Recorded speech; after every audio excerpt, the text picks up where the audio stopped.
YouTube channel.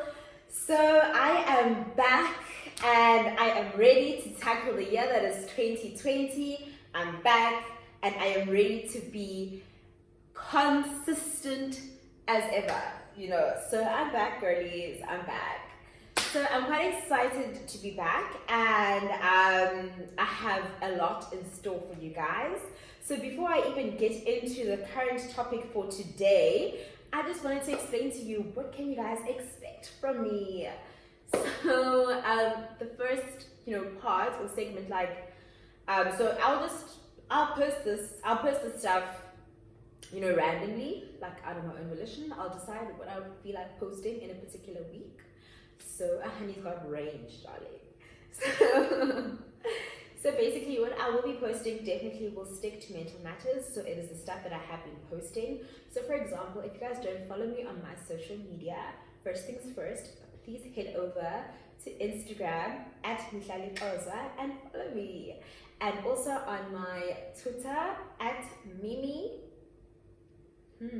It's at Mimi ____. So 3 underscores, XO in capital letters. That is my handle, darlings.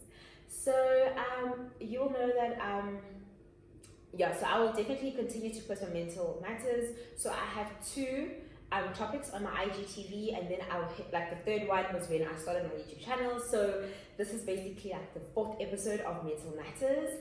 So I'll continue with that as per normal. And if you guys ever have any topics that you guys would like me to tackle and to talk about, let me know in the comment section. So the second thing that I will be doing, which is actually the main reason why all my life I've always wanted a YouTube channel, not all my life, but since matric first year. So I want to do interviews. I want to interview other people because I have, first of all, a passion to be a talk show host. On top of every other thing that I want to do, I would love to be a talk show host. I love speaking, and I would just love to pick other people's brains and to also just give them exposure and just get to know who they are and what they do. So I will definitely be doing that. And the reason why I actually would like to do that and where it stems from is because, being in the university space, we get exposed to so many movers and shakers in different industries, from the tech space to the corporate space, to startup spaces, to creative spaces, to fashion. Everything and anything that you can imagine, there are people who are doing amazing. And it's just so unfortunate that it's only until you make it really big that people different, our mainstream talk shows are interested in getting to know you and to introduce you to the world. But before that, they're just nah, honey, I want to do that. So I would really just like to, introduce these people to the world so that you actually know that while the person is on the come up, there are people like this in our communities, and you should support them. So the third thing I would really love to do is lookbooks. So it will largely be like my campus lookbook, so what I wear from Monday to Friday on campus. Yeah, it's just fun because I would love to do that. And obviously if I have an interesting weekend, a weekend lookbook, So lookbooks are definitely something that I will be tapping into and I will be doing. It's a passion. I would love to do that. And then the last thing would be things like vlogs, whether it's vlogging a weekend away or weekend locally, or also routines. So I'm a queen for, I love routines, but it's the infancy stage of actually kickstarting my different routines. The only thing, for example, of my morning routine that I've got on lockdown is, I have breakfast, and also the fact that I just managed to wake up at 5 o'clock in the morning and, be at school by 6. That's all I have managed to do, but there's definitely other stuff that I'd like to introduce and whatnot in my morning routine. So once we've got that going, we'll have that ready for you guys, vlog style, honey.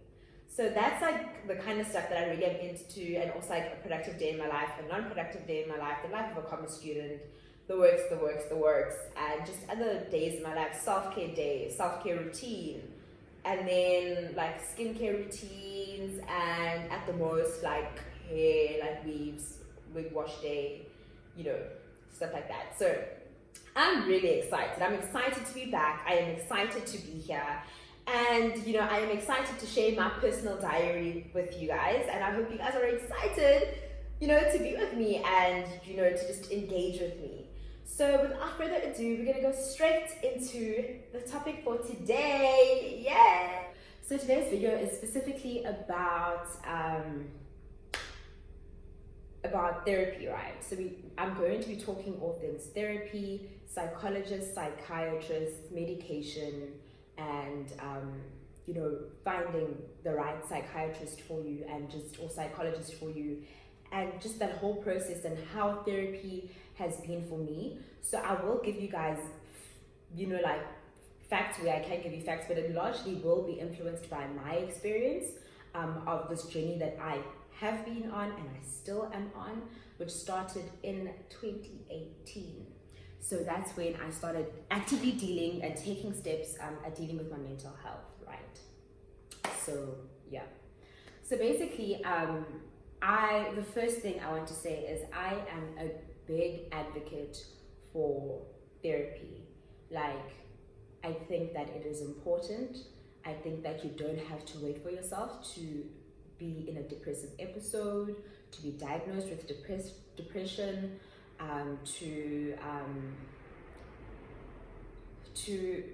to be in hell before you consider that as an avenue. Obviously bearing in mind that mental health, guys, is extremely expensive. Well, in South Africa, for what I know, it is quite expensive when you go the private route. So like that is, yeah. So, and I'm probably largely going to be speaking about the private route because that is the route that I've taken, but I do know of other avenues that might be cheaper. So if you guys are interested in knowing about things such as social workers, about there is a mental health hub space. I know that there definitely is one in Cape Town, and they charge 50 rand per session, and I think you have about 6 sessions. I can also give you guys information on that. I can even go and visit those spaces and check them out so that I can give a proper full review of something that I have experienced. So I can do that for you guys, and if you guys are interested in that, then you guys can definitely text me. So I know for a fact that a lot of people might not like commenting if you guys want me to do something. So my DMs are open on Instagram and they are open on Twitter. I do know that I interact quite a lot with people, but my interaction is largely on my DMs, and I obviously understand why. So I'll always keep you private, but I will take note of any request that you might have. So my journey started in 2018. In 2018, I started having breakdowns. That was mid-year. Started having excessive breakdowns, and it was just before my exams had started. So at the time, I obviously didn't know what to do, didn't know where they were coming from. I was just not okay.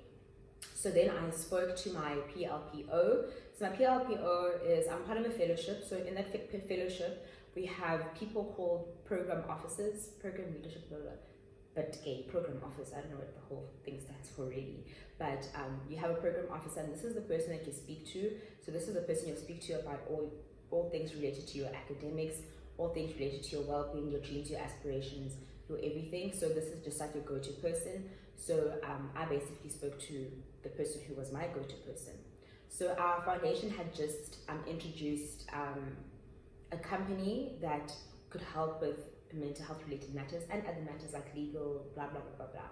So so I spoke basically to her, and then she was like, okay, we could try organize that you get a psychologist through this company that we are partnered with.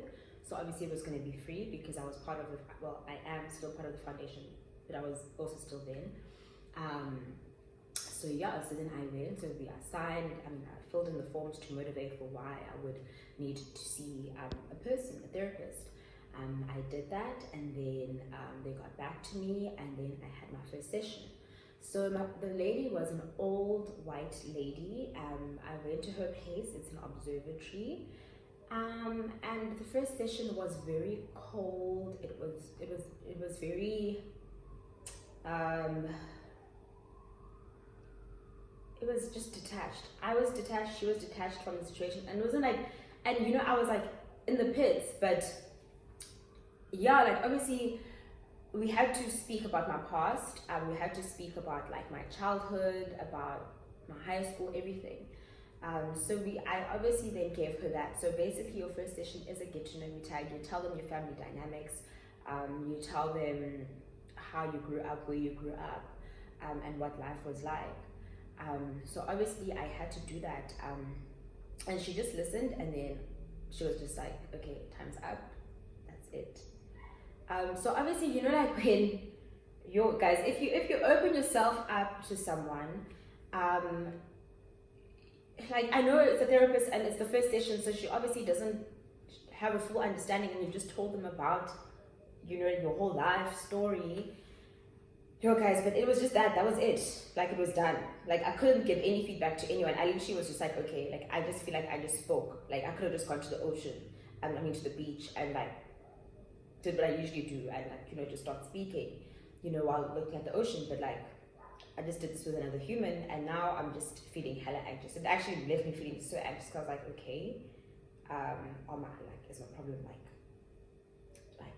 minute? Like what's going on? Like it was very weird. It was a very weird experience, I wouldn't lie. So, but then obviously you can't really make a judgment of a therapist most of the time on your first session. So I was like, okay, fine. I went back for the second session. Second session was a bit better. She gave me a little bit of some exercises, but we weren't working through anything. I felt like I was just speaking, and then it was like, okay, you're speaking, and then that's that, and then like this is how you can deal with the anxiety, and then that was that. So I felt like I didn't feel like I was working through my trauma, because it was like, okay, fine, we can acknowledge that we have trauma, but we weren't working through it, and I just didn't know like what is the point of our sessions, like where we going, where we coming from, where am I at, like am I making progress, like none of that. I was just so confused. So fine, I go to the third one. The third one, I don't know what the session we were discussing, but then she just said some really triggering stuff, and it was just making really like nasty comments about my past. So then I was just like, hold up, like there's no ways. Her comments were very mean, and at the time I was really not in a really good space, because when my depression started, it manifested itself as something physical. So I was physically in pain. So I had stomach cramps, diarrhea, vomiting, like I was nauseous. Like there was just a lot of things that were just going on with my body. I was just not grand. So that really took me like 10,000 steps back, because already I was really struggling. And at the time that I was seeing her, I was in a very much dark space. I struggled to do life. I would probably get to my tats late. I was struggling to get by. Like I was crawling by. And I remember at that time, it was 2018. I had just been featured in the Cosmopolitan 19 Under 19 as, you know, a founder of an NGO. And you know, it was in the news. It was in Cosmopolitan magazine. To this day, I never saw or touched that magazine. I don't know where it is. I don't know what it looks like. Because I was in such a dark space, and even after that session, I sunk in deeper. So I was like stuck in my room for like a month, or like a few weeks. I don't know. It felt really long, or like 3 weeks or something. Because I was sick. Like I got to a stage where my friends had to go get my medication for me, like at Discam and all that stuff. Like I was not grand. My curtains were closed. My room was dirty. Like just go. So I never got to see that magazine because I just never had the strength to go. And it's so wild because Pick and Pay is a 21 rand Uber was at the time where I stayed from the rest that I stayed at, and I couldn't, you know, go. So I never really saw it. I only saw it online, and obviously I had to act like everything is fine. So behind the scenes, behind the screen, I was like, you know, thanks to everyone writing, you know, letters of like things like thank you for this. But you guys, back at the ranch, I would do that and then I'd just break down and cry. Like I couldn't see that. I remember even around that time I got my car. I wasn't excited about it. Like I was just, nothing excited me. I was in the pits. So I saw her for the third time, this lady, and I was like, you know what, can't go back. So obviously then I had a very negative outlook towards therapists, because I was just like, I don't know if this thing is for me, because it just is not great. So I was like, uses, I'm not gonna do that again.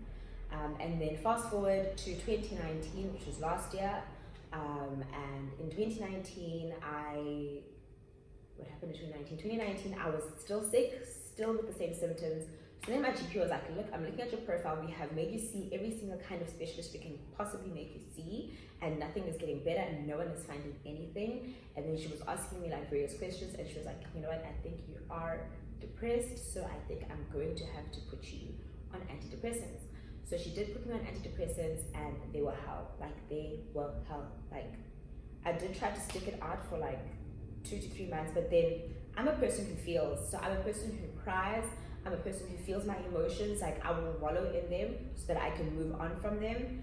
And those antidepressants that I went on just made me extremely numb, like very numb. I slept like at the blink of an eye. I had 8 a.m. My first lecture started at 8. I could only go to my 8 a.m. and my 9 a.m. and then I would have to go home to go and sleep, so that I can wake and then I would wake up at 12 o'clock to go back to campus to try and do life again. Like, I couldn't, like that, to go from 8 until like 12 or 8 until the whole day, I struggled. It was just impossible for me to do.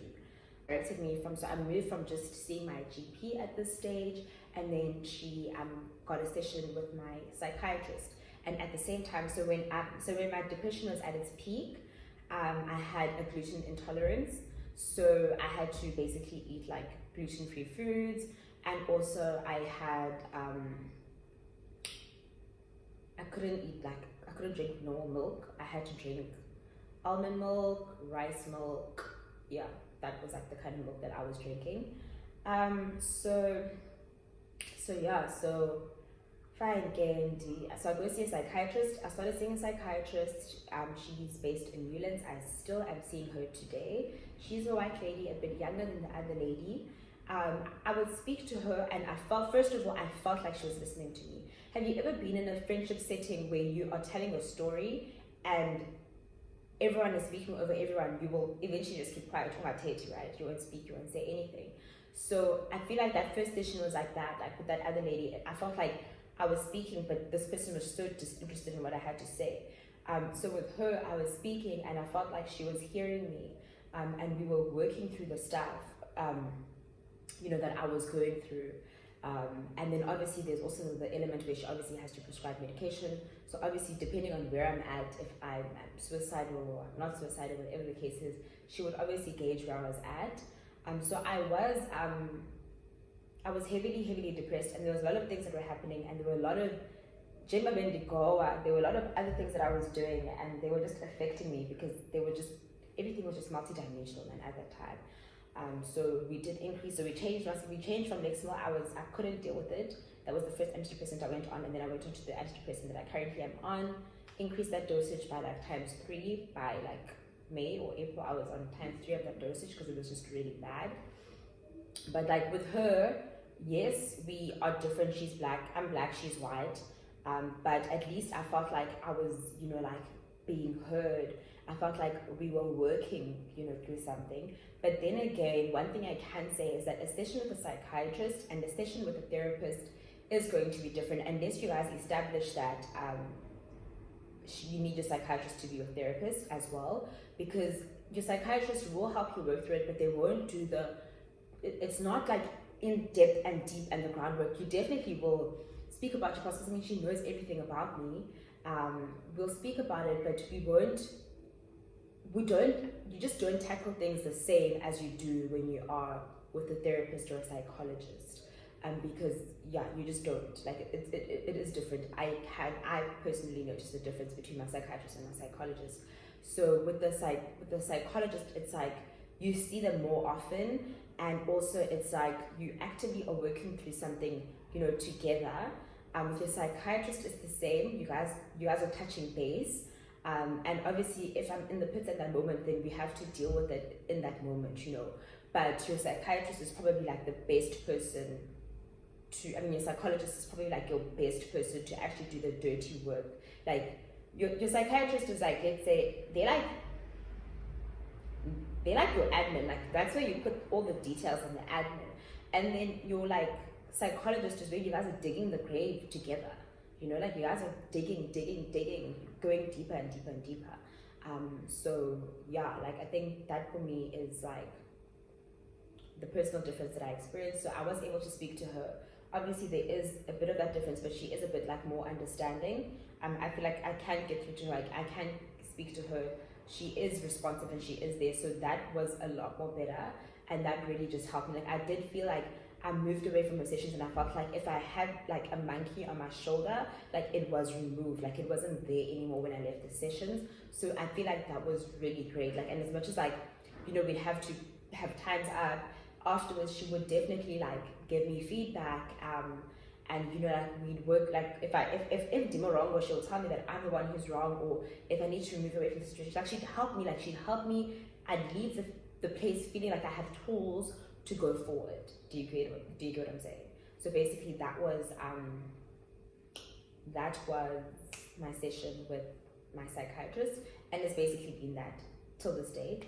And then last year I obviously got very sick, and then I ended up going to a psychiatric clinic because I was once again in hospital for the physical pain. But then they were like, look, we have done everything that we possibly can do. So I think it is major depression and major anxiety. So, you know, like I was transported directly from the hospital to a psychiatric clinic. So I was at Vincent Pallotti Hospital, but then because my psychiatrist operates from, there's a place that she had in Newlands. She's not in Newlands anymore, but then she's in Rondebosch now.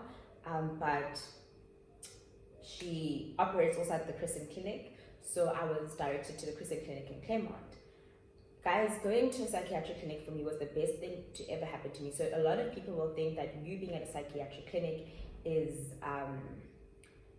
you're in a madhouse or something like that. It really isn't like that. There are real people, normal people with normal problems. So that clinic though is split up. There are people with alcohol addictions and drug addictions and whatever and whatnot.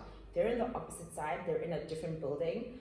So we didn't obviously interact with them. And then there is another side, which is like trauma, people who divorce, rape, like sex addicts, or whatever the case is, like whatever issues you might have. So largely that was like a lot of the themes that were coming about, or even corporate or startup, whatever issue, like wherever space you are in, that was where the place where I was at. Those are the kind of issues that people had, or you're dealing with your symptoms. You have depression, you have anxiety, and you need to work through that, and obviously find where it stems from, and all of that. So we went there. So I stayed there for 2 weeks. So that was 14 days. And every day basically there are classes. So from Monday to Friday there are classes that run from like about 7 o'clock or 8 o'clock until 5 o'clock.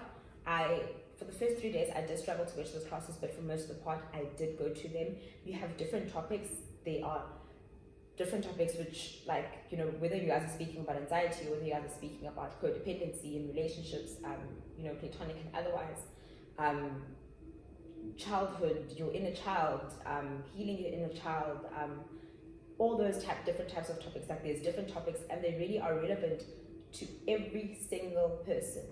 And so basically I would go to those sessions and they really helped me. Like it's like you get tools, like real life tools to help you progress, and also physical activities to do if you're a person who does suffer from whatever or experience whatever type of MI. So it was quite helpful. It was probably the best thing that ever happened to me in my 2019, despite how hell it was. I felt like I left the clinic and I wanted to be a better person. I felt like I had tools to basically get myself out of the rut that I was in. And with that, so with the clinic, it is quite expensive. The rates are per day without, so because you have to see your psychologist and your psychiatrist, or one if you only have one. So I had both. You see them every second day, about every second day, or every third day at the most, but quite often. So that's their rates. They charge their rates on their own. I know my psychiatrist at the time was charging 2 point something. It's like 2.1 or 2.4. I don't know, 2 point something. My psychologist, I think the psychologist I was using last year was a bit less. It was only 1 point something. And then the clinic itself, to just be there for the food, for the bed, for the sessions, inbuilt sessions in the clinic, everything was 2 point something. It was more than 2K. It was probably 2.5 or 2 point something, like, or between 2K and 2.5 or 2.1, 2 point something and 2.5, or it could be more, but it wasn't 3K. I know that. So it was around 2 point something. I think it was around about midway. And that was how much it was. So times that by 14. That is quite expensive. And then, yeah. So that was that. It was the best thing to ever happen to me. If you ever are given the opportunity to be able to go to a psychiatric clinic, I would say you should go. You literally leave there with a bag of tools. It's like you go there empty, your cup is depleted, and you leave and you feel like your cup is starting to fill up. But obviously it's not gonna just fill up, but you're gonna have to actively, do the stuff to pour the water back into yourself and replenish yourself. And it feels like a replenishing. It feels like a rejuvenation of the soul. It really is. I enjoyed it. I won't lie. I was in hell, right? But for what it was worth, I left there with hope. I left there with hope. I left there with a bag of skill sets, things that I can actively do and that I still use to this day. So that was really great. And then what else? Yeah, and then obviously I met my psychologist there. So that's when I started seeing a psychologist. Even with her, first session, obviously we're just speaking, get to know me tag. And then after that, we did work through stuff. I'd do questionnaires, I'd do whatever. So it wasn't all that bad. Obviously there's always a disconnect. I don't know how to explain it, but there is a disconnect when there is a cultural, difference, because you obviously are aware that this person has a different setting, but obviously some things are just it goes beyond culture. Some traumas, it doesn't matter if you were black or white, anyone can experience that. But I did feel like with her as well, I had things that I can work on. I did feel like I could leave, but there still was a bit of a disconnect between us. I did feel like I would go from one session to another, and we were making progress.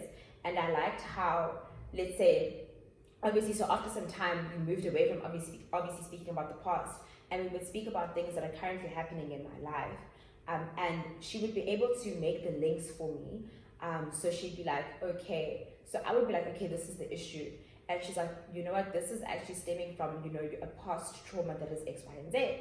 And I'd be like, oh, wow, oh, snap, oh, sis, type of thing. So, yeah, so I don't falter. Like for what it's worth, she made me open again to the idea that I can have a psychologist that is not the same as me, and it can go well, but I still yearn for that thing of being with someone, like a psychologist, obviously, that I feel like is a mirror image of the society and what I know, So in this year, I got to experience another psychologist. She is a black lady. I love her to bits and pieces. Guys, from the first session, I felt empowered.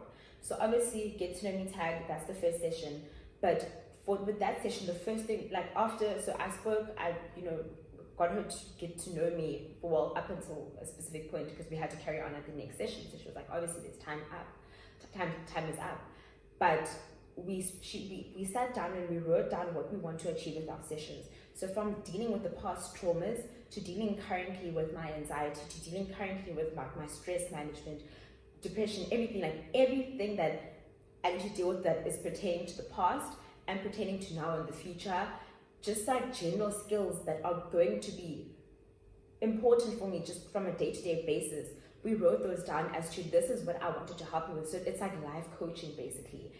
So I was, flabbergasted when I experienced that, because I was just like, wow, I've never actually been asked for direction in a therapy session, you know, so like as in where we're going. So I know that like now we are still dealing with this part, you know, of everything that I'm dealing with. And eventually we're going to get to this part, or even if we're jumping around, I know where we're at, I know what we're dealing with. It has helped me to conceptualize it in and of and for myself, you know, even not even just for her to be helpful to me. And she also then gave me like stuff that I can work through. She gave me exercises like, I forgive myself for this, I commit to this, you know, self-care practices, like that was out of my own volition as to, you know, you need to find self-care practices that are best fit for you. And then I go and I tell her so that she can hold me accountable. And yeah, journaling, writing letters to like people that like, or situations that, you know, we are here for that, you know, we're dealing with that. Writing letters, everything that you want to say and expressing yourself fully. Sending TED talks, sending whatever, like things to actively help me, you know, progress and to go forward and to deal and to heal and to work through. So for me, that was amazing. Like that was amazing. And even then, when I went for the second session, we were talking through stuff. Like I was dealing with an issue, and I was like, "This is what I'm feeling. This is what I'm going through. This is the issue. This is the situation."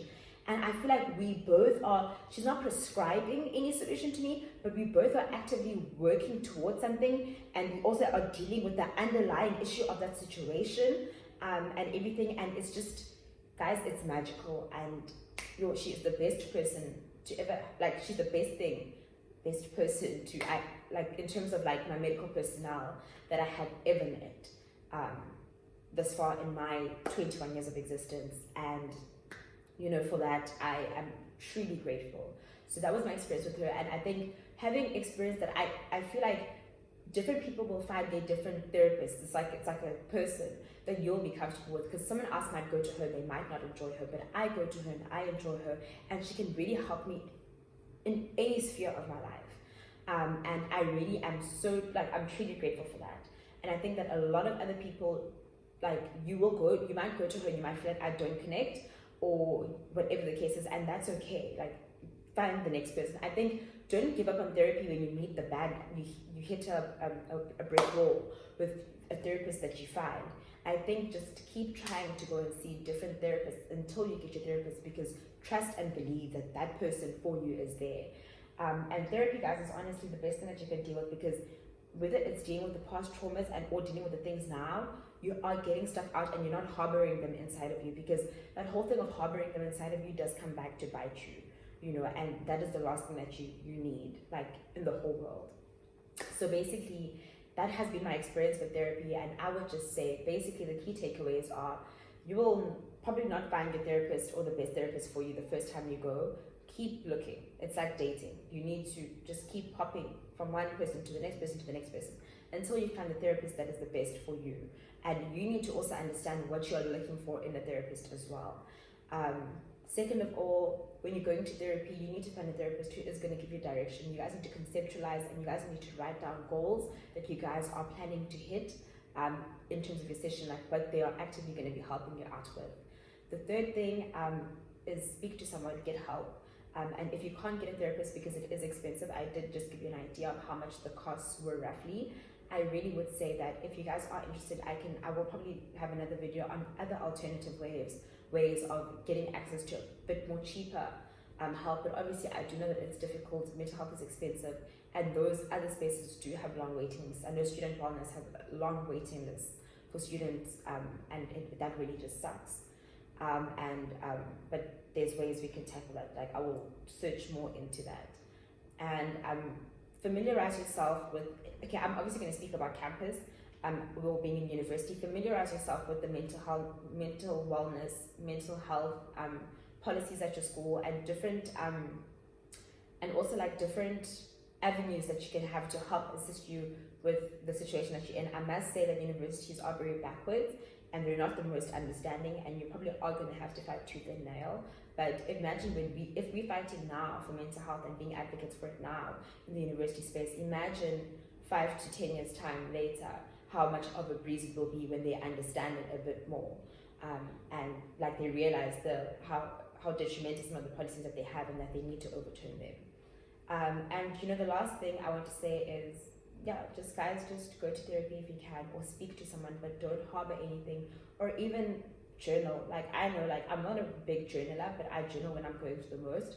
Like, you will find that my journals, I will journal on the 14th of August, and the next time I'll journal will be the 14th of September, like exactly a month apart. And it's okay. You don't have to be a chronic journalist. You don't have to journal every day, but you need to get it out of you, or find someone that you trust and you can speak about it. But don't let things bubble and blossom inside of you, because it's not good for your health. And in terms of medication, it is hell, but it is the best thing that you can do. Like, the first 3 months will be hell. Obviously, if you pass that first 3 months or first 2 weeks and it's still not working, chop and change your medication until you get the medication that is the best for you. And yeah, so that's basically all from me, and I hope that this was a bit informative and you guys got some form of idea. And you know, let me know what you think in the comment section. But for now, thank you for tuning in. Love you lots, and please don't forget to like, comment, and subscribe, and hit the notification button and share with your community.